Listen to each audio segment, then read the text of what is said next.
কুমিল্লায় বিনা উদ্ভাবিত জাত ও প্রযুক্তির পরিচিতি, চাষাবাদ ও সংরক্ষণ কলাকৌশল শীর্ষক কিষাণ ও কিষানী প্রশিক্ষণ অনুষ্ঠিত হয়েছে।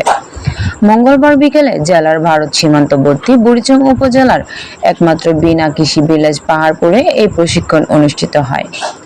প্রশিক্ষণ অনুষ্ঠানে বক্তারা বলেন, তেল জাতীয় ফসলের আবাদ বৃদ্ধিতে গত অর্থবছরে $840 মিলিয়ন আমদানি ব্যয় হ্রাস পায়।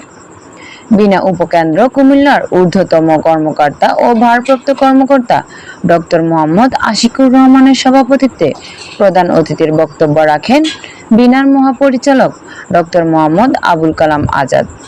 স্বাগত বক্তব্য রাখেন বিনা উপকেন্দ্রের ঊর্ধ্বতন বৈজ্ঞানিক কর্মকর্তা ডক্টর ফাহমিনা ইয়াসমিন।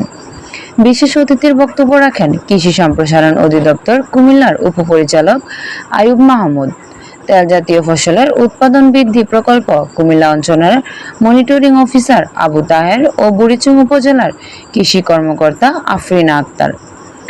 অনুষ্ঠানে উপসহকারী কৃষি কর্মকর্তা নজরুল ইসলাম ও উপভোগকারী কৃষকদের দলনেতা ওমর ফারুক অনুভূতি ব্যক্ত করেন। প্রশিক্ষণ শেষে কিষাণ কৃষিদের মধ্যে বিনামূল্যে উচ্চ মূল্যের গাছের চারা বিতরণ করা হয়। যেহেতু আমি কুমিল্লার সন্তান, আমি যদি সারা বাংলাদেশের দায়িত্ব থাকি, কুমিল্লার প্রতি অবশ্যই আমার একটা আলাদা টান থাকবে।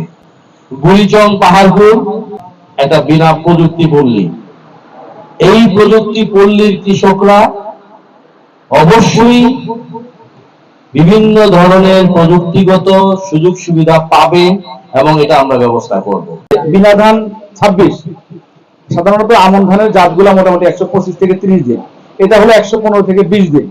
তার মানে আমার জীবনকাল মোটামুটি 10 দিন কমে আসতেছে। তাহলে আমি মাঝখানে বড়োর আগে হয়তো সরিষা করার একটা সুযোগ আমরা পেতে পারি। রোগ ও পোকা আক্রমণ করে নাকি? এই মৌসুমে কোন রোগ আক্রমণ করে? যে আমরা ব্লাস্ট হয়, তারপরে আছে ব্রাউন স্পট হয়। ব্লাস্ট হইলে আপনাকে ট্রুফার যখনই দিবেন প্রতি 1 লিটার পানি 1 লিটার পানিতে 5 গ্রাম পটাশ সহ দিবেন। দুটো মিক্সার করে দিলে অ্যাকশনটা ভালো হবে।